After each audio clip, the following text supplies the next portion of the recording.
আমি আসলে যে প্রসঙ্গটা নিয়ে আপনার সঙ্গে আসলে আলোচনা করার জন্য আজকে সকাল থেকে বেশ উদ্গ্রীব ছিলাম, দুপুর থেকে বলা যায়, সেটা হলো আমাদের সেনা প্রধান আজকে হঠাৎ করে যেন নীরবতা ভঙ্গ করলেন। বেশ কয়েকদিন উনি তো মোটামুটি গত 6 মাস ধরে খুব বেশি একটা সরব হন নাই। মাঝখানে কেবল একটা ওনার ইন্টারভিউ দেখেছিলাম, তাও একটা বিদেশি সংবাদ মাধ্যমে। এরপর হঠাৎ করে আজকে রাওয়া ক্লাবে যে একটা আপনার বিডিআর এর যারা নিহত হয়েছেন তাদের জন্য যে দিবসটা করা হয়েছে আজকে নতুন প্রথমবারের মতো, তো সেখানে বক্তৃতা দেওয়ার কালে উনি বিডিআর এর বিদ্রোহের বিচার নিয়েও কিছু কথা বলেছেন। পাশাপাশি আমাদের দেশের সাম্প্রতিক যে যে সমস্ত চলমান যে ঘটনা প্রবাহ, আইন শৃঙ্খলা ব্যবস্থা, এগুলো নিয়ে কিছু কথা বলেছেন। কি বলেছেন আমি নিশ্চিত যে আপনিও জেনেছেন, এটা সবাই জানে। আমি একটা প্রসঙ্গ দিয়ে প্রশ্নটা শুরু করতে চাই। সেটা হলো, এই যে উনি কথাগুলি বলেছেন, আপনি নিশ্চয়ই ওনার ভিডিওটা দেখেছেন, ওনার বডি ল্যাঙ্গুয়েজ দেখেছেন। আপনার কাছে কি দৃশ্যত ওনাকে একটু বিরক্ত মনে হয়েছে? টু বি অনেস্ট, আমাকে যদি আপনি জিজ্ঞেস করেন, আমি যেহেতু সেনা কালচারের সঙ্গে ঘনিষ্ঠভাবে যুক্ত, আমি বাংলাদেশ মিলিটারি একাডেমি থেকে 2002 সনে প্রি কমিশন কোর্স করে কমিশন লাভ করেছি, বাংলাদেশ ন্যাশনাল ক্যাডেট করে সেনা শাখায়। সে কারণে এবং দীর্ঘদিন ধরে আমি ন্যাশনাল যে সর্বোচ্চ প্রিমিয়ার প্রতিষ্ঠানটি আছে, এনডিসি ন্যাশনাল ডিফেন্স কলেজ, সেখানে কাজ করেছি। তারপরে আপনার সশস্ত্র বাহিনীর যে আমব্রেলা ইনস্টিটিউশন, যার অধীনে 50টিরও বেশি প্রশিক্ষণ প্রতিষ্ঠান কাজ করে, বাংলাদেশ ইউনিভার্সিটি অফ প্রফেশনালস, সেই প্রতিষ্ঠানের আমি প্রো উপাচার্য এবং অ্যাক্টিং উপাচার্য হিসেবে দায়িত্ব পালন করেছি। সে কারণে defence service command and staff কলেজেও আমি পরীক্ষার কাজে নিয়োজিত ছিলাম অনেকদিন। তো ফলে সেনা, নৌ এবং বিমান বাহিনীর যে কালচার, তার সঙ্গে আমার গভীর যোগাযোগ এবং সেই সঙ্গে পরিচিতি আছে। এখানে আপনার তাকে যেই ভাবে আমরা দেখলাম, তার মধ্য দিয়ে তিনি সেনা প্রধান হিসেবে একজন ইনস্টিটিউশনও বটে, তারই বহিঃপ্রকাশ ঘটেছে। অভিভাবকদের একটা পরিচয় তিনি প্রদান করেছেন এবং জাতির এই সংকট কালে আপনার সশস্ত্র বাহিনীর পক্ষ থেকে তিনি যে সিদ্ধান্তটি জানান দিয়েছিলেন যে নিরস্ত্র জনগণের ওপর সশস্ত্র বাহিনী গুলিবর্ষণ করবে না, এই বার্তাটি ছিল kind of billion dollar assurance, guarantee. তার উপর ভিত্তি করেই কিন্তু ছাত্র জনতা একদিন আগিয়ে নিয়ে এসেছিল জি ডের তারিখটা। এবং তার ফলে এই যে মানে it's his baby in a way, তাকে বিচ্ছিন্ন করার কোনো সুযোগ নেই, তার বাহিনীগুলোকে বিচ্ছিন্ন করার কোনো সুযোগ নেই ছাত্র জনতা থেকে। আর তারই ধারাবাহিকতায় যখন তার মনে হয়েছে আহ বিপ্লবের ফসল আহ অনেকাংশে আপনার বিপন্ন, আইন শৃঙ্খলা রক্ষা যে পরিবেশ প্রতিবেশ তা সর্বনিম্ন পর্যায়ে গিয়ে উপনীত হয়েছে, এবং বিপ্লবের সুফল লাভ কতটুকু করতে পারছে টার্গেট অডিয়েন্স, সেটা নিয়ে সন্দেহ দেখা দিয়েছে। সেই সময় তার পক্ষে নিশ্চুপ থাকার আর কোনো সুযোগ নেই। সেই জন্য ঝেড়ে কেশে একেবারে লাইক সেনাপতি তিনি সেইভাবে বক্তব্যটি রেখেছেন। তার ডিমেনিও, তার যে জেস্চার, পোস্চার, সবকিছু তারই বহিঃপ্রকাশ বলে আমি মনে করি।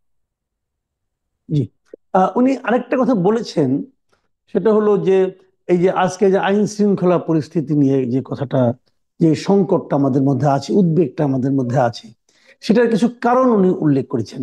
এবং কারণ উল্লেখ করতে যে উনি বলেছেন যে পুলিশ বাহিনী কি কারণে সক্রিয় হতে পারছে না, পুলিশের বিরুদ্ধে অনেক মামলা আছে, র্যাব, উনি র্যাব, বিডিআর, ডিজিএফআই, এনএসআই এদের কথা উল্লেখ করেছেন, এবং সেখানে যে কথা বলেছেন যে যদি কেউ অপরাধ করে থাকে তার শাস্তি হবে, তার বিচার হবে, কিন্তু পুরো অর্গানাইজেশনটাকে যদি আপনার করা আন্ডারমাইন করা হয়, তার যে একটা কুফল হবে এটা বলছে। তো উনি যে কথাটা বললেন, তাহলে কি আমাদের এখানে কি সে ধরনের কোনো প্রবণতা আপনি দেখতে পেয়েছিলেন? এই যে পুরো পুরো অর্গানাইজেশনটাকে আন্ডারমাইন করার কথা উনি বললেন, আসলে কি সে ধরনের কোনো প্রবণতা আমাদের এখানে চলছিল? আপনার কাছে কি সেরকম কিছু দৃশ্যমান ছিল? দেখুন, পুরো পরিবেশ পরিস্থিতিটা নৈরাজ্যের দ্বার প্রান্তে এমনটি প্রতিভাত হয়েছে।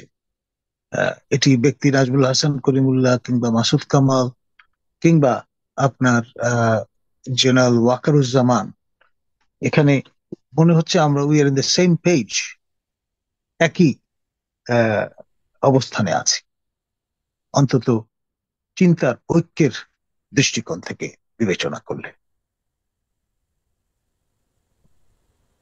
আহ আরেকটা কথা, যেটা উনি স্পষ্ট করে বলেছেন যে আমরা যেন নিজেদের মধ্যে কাদা ছোড়াছুড়ি না করি, তাহলে আমাদের স্বাধীনতা ও সার্বভৌম বিপন্ন হবে। এর কি মিনিং আপনার কাছে মনে হয়? দেখুন, তার যে বক্তব্য বাংলাদেশের সমন্বয়ক হিসেবে, তার সঙ্গে কোথায় যেন একটা মিল খুঁজে পাচ্ছি আমাদের প্রতিবেশী রাষ্ট্র ভারতের সমন্বয়ক বা সেনাপতি যিনি, তার বক্তব্যে। এখানে আপনার যেই বার্তাটি প্রদান করা হয়েছে সেটি হচ্ছে এই, যে সৎ প্রতিবেশী সুলভ সম্পর্ক বজায় রাখতে হলে সুস্থ দেহের রাষ্ট্র হিসেবে বাংলাদেশকে আপনার কার্যকর একটি রাষ্ট্র হিসেবে আহ কর্মক্ষম থাকতে হবে, সচল থাকতে হবে। পয়েন্ট অফ নো রিটার্নে চলে গেলে চলবে না, এবং সেটি কখনোই কাম্য হতে পারে না সৎ প্রতিবেশী হিসেবে একটি রাষ্ট্রের পক্ষ থেকে আরেকটি রাষ্ট্রের কাছে, এমনটি যাতে প্রতিঘাত না হয়। তাহলে নিজেদের মধ্যে কাদা ছোড়াছুড়ি বলতে উনি কি মিন করছেন? আপনার কাছে কি মনে হয়েছে উনি এটা কি বলতে উইদিন, চাচ্ছেন? যেটি আমাদের বিপ্লবোত্তর সক্রিয় যে রাজনৈতিক দলগুলো, তারা বিশেষ করে বড় দুটি দল, আপনার বাংলাদেশ জাতীয়তাবাদী দল এবং বাংলাদেশ জামাতে ইসলামী, এই দুই দল এবং তাদের যে অঙ্গ সংগঠনগুলো আছে, তাদের নেতা কর্মীরা কিন্তু একে অপরের উপর সম্প্রতি হামলে পড়ার মতো ঘটনাগুলো প্রকাশ্যে চলে এসছে। পটুয়াখালীর মতো জায়গায় আপনার পেশাগতভাবে যারা আইন ব্যবসা করেন এবং যারা জামাত ইসলামীর সমর্থক এবং যারা বাংলাদেশ জাতীয়তাবাদী দলের সমর্থক, তারা কিন্তু একে অপরের উপর হামলে পড়েছেন। এরকম ঘটনা ঘটেছে কুয়েটের মতো প্রতিষ্ঠানে। আপনার একেবারে বাংলাদেশ জাতীয়তাবাদী দলের ছাত্র সংগঠন, যেটি ছাত্র দল, এবং জামাতে ইসলামের ছাত্র সংগঠন ইসলামী ছাত্র শিবির, তারা কিন্তু চরম পর্যায়ে আপনার মারামারি করেছেন। আহ, এবং তাদের যিনি অভিভাবক, অর্থাৎ মাননীয় উপাচার্যকে ধাক্কা দিয়ে মাটিতে ফেলে দেওয়া হয়েছে, তাকে লাঞ্ছনা সম্মুখীন হতে হয়েছে, এবং এর পরিণতিতে বিশ্ববিদ্যালয়টি বন্ধ হয়ে গেছে, হলগুলো থেকে ছাত্রছাত্রীদের চলে যেতে হয়েছে, মানে একেবারে অচল অবস্থায় রূপান্তরিত হয়েছে, এবং এর প্রতিক্রিয়া অন্যান্য শিক্ষা প্রতিষ্ঠানগুলো অশান্ত হয়ে উঠেছে। বরিশাল বিশ্ববিদ্যালয়ে আপনার এই আহ, ছাত্র শিবির, ছাত্র দলের বিভিন্ন উপদলের সদস্যরা, তারা ক্রমাগতভাবে একটার পর একটা অজুহাতে একমাত্র নারী উপাচার্য, যিনি মাননীয় উপাচার্য প্রফেসর সুচিতা শর্মিনের আহ যে পরিচালনার কাজ, সেটিকে পর্বত সম কঠিন করে তুলেছেন, দুর্লঙ্ঘ করে তুলেছেন, এবং নানান অজুহাতে আপনার শিক্ষাঙ্গনের পরিবেশ এমন জায়গায় নিয়ে গেছেন যে তার যে বাসভবন, অফিসিয়াল রেসিডেন্স, সেখানে হামলে পড়ে গেট ভেঙে সিন্ডিকেট সভা চলাকালীন সময় সেখানে তারা প্রতিবন্ধকতা তৈরির চেষ্টা করেছেন। এবং সব মিলিয়ে এইটি ন্যাক্কারজনক। যখন তাদের নামে মামলা হয়েছে, যারা এই গেট ভাঙ্গার সঙ্গে যুক্ত ছিল, এটা ফৌজদারি অপরাধ, ট্রেসপাসিং, তখন আবার তারা নানানভাবে ইনসিস্ট করছেন চাপ প্রয়োগের চেষ্টা করছেন উপাচার্য মহোদয়ের উপর, তিনি যাতে মামলা তুলে নেন, কিন্তু তারা লিখিতভাবে কোনো মুচলেকা দিতে চাচ্ছেন না, মৌখিক আশ্বাসের কথা বলে এই কাণ্ডটা করছেন। তার ফলে দেখা যাচ্ছে যে সবকিছু তাদের টার্মসে, তাদের ডিকটেট মোতাবেক হতে হবে। বিশ্ববিদ্যালয় প্রশাসন বলে কিছু নেই, এবং সুতরাং মিস গভর্নেন্স কোন পর্যায়ে গিয়ে পৌঁছেছে। মানে ছাত্রদের এই বাড়াবাড়িটা, যেটাকে আমি যদি এটাকে জি, যেটাকে আপনি মিস গভর্নেন্স বললেন, তো এই জি। বাড়াবাড়িটাকে কি শিক্ষাঙ্গনেই দেখছেন, না শিক্ষাঙ্গনের বাইরেও আমাদের মানে জনজীবনেও আপনি এই বাড়াবাড়িটা কিছুটা দেখছেন না? আমি আজকে একজনের সঙ্গে আলাপ হচ্ছিল, তিনি চট্টগ্রাম থেকে এসেছেন ঢাকায়। আসার পথে লম্বা সারি ধরে আপনার যানবাহন থামিয়ে সেখানে রামদা কোপ দিতে দিতে আপনার ডাকাত দল তাদের তৎপরতা দেখাচ্ছিল। মানে আপনি যদি গাড়ি না থামান, আপনার গাড়ির উপর হামলা করছে। এবং এমনও দৃশ্য দেখা গেছে, রামদা আটকে গেছে উম, আহ, আচ্ছা, খুব আপনার দরকার। গাড়ির বডিতে, এবং সেইভাবে গাড়ি হুম। চলছে, এরকম একটি অবস্থা। সুতরাং আপনি আহ, কোনো জায়গায় বাদ নেই, মানে ভ্রাম্যমাণ অবস্থায় ডাকাতি চলছে বাসে, টাঙ্গাইল থেকে উত্তরবঙ্গের নাটোর এলাকা যাওয়ার পথে প্রথমবারের মতো বাংলাদেশের ইতিহাসে আমরা দেখলাম চলন্ত বাসে ডাকাতি, এবং সেই সঙ্গে দ্বিতীয় বৃহত্তম সম্প্রদায়ের দুই নারী ধর্ষণ করার ঘটনা। এবং মজার ব্যাপার, পুলিশ কিন্তু বাকপাসিং এর মধ্যে পড়ে গেছে।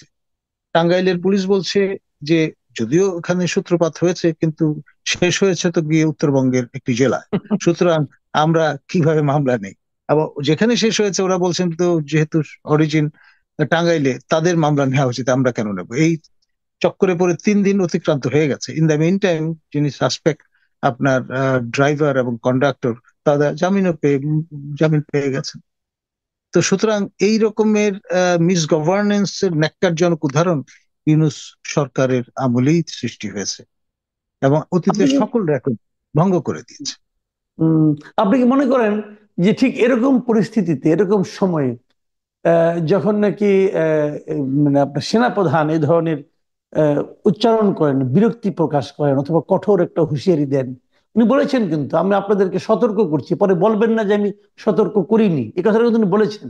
তো এটা তো আমি মনে করি যে একটা মানে কঠোর উচ্চারণ ওনার জন্য। তো আপনি কি মনে ডেফিনেটলি। করেন এই উচ্চারণের পর পরিস্থিতির কোনো চেঞ্জ হতে পারে? আপনি কি আশাবাদী? আহ উইথ ডিউ রেসপেক্ট, আসলে আহ, এখন এমন পর্যায়ে আমরা চলে গেছি, কোনো ধর্মের বাণী আমাদের কর্ণকুহরে প্রবেশ করবে বলে মনে হয় না। আর এটা এমন ভাবে ছড়িয়ে পড়েছে সর্বত্র, আপনি বাঁচতে গেলে কিন্তু কম্বল উজাড় হয়ে যাবে। সুতরাং ah with a pinch of salt আমি বিষয়টাকে গ্রহণ করব। উম, আমরা অনুষ্ঠানের একদম শেষ পর্যায়ে চলে এসেছি। আমি শেষ প্রশ্নটা আপনাকে করতেছি। আমাদের সেনাপ্রধান ওনার বক্তব্যের এক জায়গায় বলেছেন, আমার অন্য কোনো আকাঙ্ক্ষা নেই, একটাই আকাঙ্ক্ষা, আমি চাই দেশ এবং জাতিকে একটা সুন্দর জায়গায় রেখে আমরা সেনানিবাসে ফিরে আসব। এই যে আমার অন্য কোনো আকাঙ্ক্ষা নেই, এটা বলতে আপনি আসলে কি বোঝেন? তিনি অ্যাজ এ প্রফেশনাল সোলজার তিনি বলবার চেষ্টা করছেন যে আমি পেশাদারিত্বে বিশ্বাসী, আমার আহ রাষ্ট্র ক্ষমতা দখলের কোনো ইচ্ছা নেই, এবং আমি আমার আহ মেয়াদ শেষ করে আহ গ্রেসফুলি, সম্মানের সঙ্গে অবসরে যেতে চাই। এবং তিনি কিন্তু কিন্তু এই কথাটা বলার প্রয়োজন পড়লো কেন? বলে নিয়েছেন যে 18 মাসের এই সময় সীমা তিনি বেঁধে দিয়েছেন, এর মধ্যে যত রকমের সংস্কার আছে সেগুলো সম্পূর্ণ যদি করা যায় করা যাবে, এবং সেনাবাহিনী, সশস্ত্র বাহিনী আপনার অন্তর্বর্তী সরকারকে সহযোগিতা প্রদান করে যাবে। 18 মাস পরে সহযোগিতার নিশ্চয়তা তিনি কিন্তু প্রদান করেন, এটাও পরিষ্কার। অনেক ধন্যবাদ জনাব অধ্যাপক নাজমুল হাসান কলিমুল্লাহ। আপনি আপনি আপনার মতোই করেই কিছু কথা বললেন, কিছু কথা বললেন না, যেখানে বললেন না সেখানে অনেক কিছু বললেন। আমার মনে হয় আমার দর্শকরা এটা ব্যাপারটা খুব মানে উপভোগ করবেন, এবং তাদের মধ্যেও নতুন কিছু চিন্তার হয়তো জন্ম নেবে। প্রিয় দর্শক, আপনারা শুনলেন অধ্যাপক নাজমুল হাসান কলিমুল্লাহর বক্তব্য, সেনাপ্রধানের যে বক্তব্য ছিল তার কিছু কিছু কথার বিশ্লেষণ। আপনাদের কেমন লাগলো মন্তব্যে লিখে জানাতে পারেন। পরে আবার দেখা হবে। এখন এই পর্যন্তই।